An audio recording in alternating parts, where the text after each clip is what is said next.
আজকে কিচেনে মায়ের মিশন তরকা শুরু। আমি গেলাম একটু হেল্প করতে, আর মা বলল সরে দাঁড়াও, নাহলে সব খাবার পুড়ে যাবে। প্রথমেই মা পেঁয়াজটা এমনভাবে ভাজছে যেন পেঁয়াজটা মায়ের কথা শোনেনি, তাই জন্য তার উপর অনেক রাগ করেছে। আমি বলতে গেলাম মা মশলাটা কি একটু বেশি হলো। তারপরে আমার দিকে যেভাবে তাকালো মনে হলো যেন সিআইডির ইন্টারোগেশন রুমে আছি। তারপর গন্ধটা যখন বেরোলো তরকার, তখন একটু বাটারের আবদার করাতেই মা আগে বলল এত কিছু আমি করতে পারবো না, এখন আমাকে পরোটাও করতে হবে। মায়ের রান্নার মাঝে সাজেশন দেওয়া মানে হলো নিজের ক্যারিয়ার রিস্কে ফেলা, তাই আমি চুপ করেই দাঁড়িয়ে থাকলাম।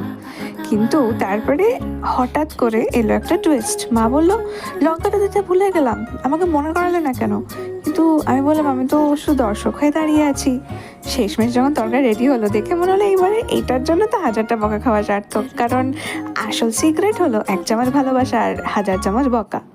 এবার শুধু খাওয়ার অপেক্ষা। হোটেলের তরকা মানে তেল, আর মায়ের তরকা মানে হেভেন অন আর্থ।